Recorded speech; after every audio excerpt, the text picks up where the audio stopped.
December 31 என்பது நாம் ID income tax பற்றி கவனத்தில் கொள்ள வேண்டும்.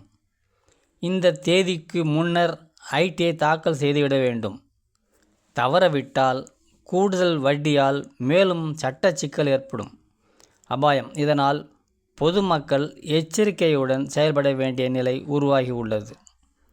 2025ஆம் வருட கடைசி மாதமான டிசம்பர் ஐடி தாக்கல் செய்ய தவறினால் நேரடியாக உங்கள் பொருளாதார நிலை பாதிக்கும்.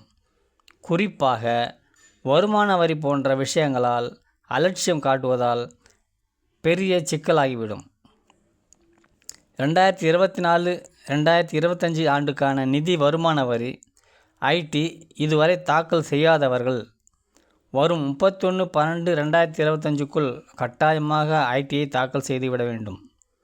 இந்த தேதிக்கு பிறகு வருமான வரி ஐடி சமர்ப்பிக்க முடியாது.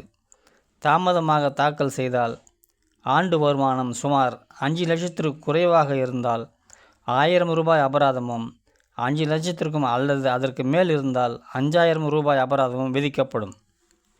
டிசம்பர் 31க்குள் ஐடி சமர்ப்பிக்கவில்லை என்றால் வருமான வரி ரீஃபண்ட் கிடைப்பதில் தாமதம் அல்லது முற்றிலும் நிறுத்தப்படும் வாய்ப்பு உள்ளது.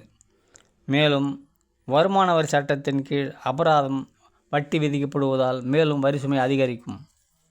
தொடர்ச்சியாக ஐடியை தாக்கல் செய்யாமல் இருப்பதால் வங்கி கடன், வீட்டுக்கடன், கிரெடிட் கார்டு, விசா விண்ணப்பிப்பதில் சிக்கல் ஏற்படலாம். மேலும் வருமான வரித்துறையின் கண்காணிப்பு அதிகரித்து நோட்டீஸ் வர வாய்ப்பு உள்ளது.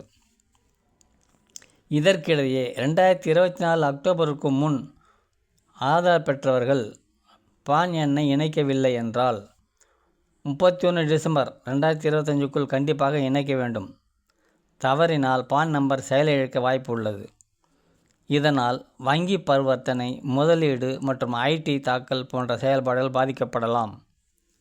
ஆன்லைனில் வருமான வரி தாக்கல் இணையதளத்தின் மூலம் பான், ஆதார் எண் மொபைலுக்கு வரும். ஓடிபி பயன்படுத்தி சில நிமிடங்களில் இதை செய்யலாம். அபராதம் இருந்தால் கூட ஆன்லைனில் செலுத்த வசதி உள்ளது. தாமதிக்க வேண்டாம், சில நாட்களே உள்ளது. ஜனவரி 1ஆம் தேதி பான் கார்டு, ஆதார் எண் இணைக்கப்பட்டிருந்தால் மட்டுமே வங்கி சேவைகள் மற்றும் அரசின் நலத்திட்டங்களை பெற முடியும்.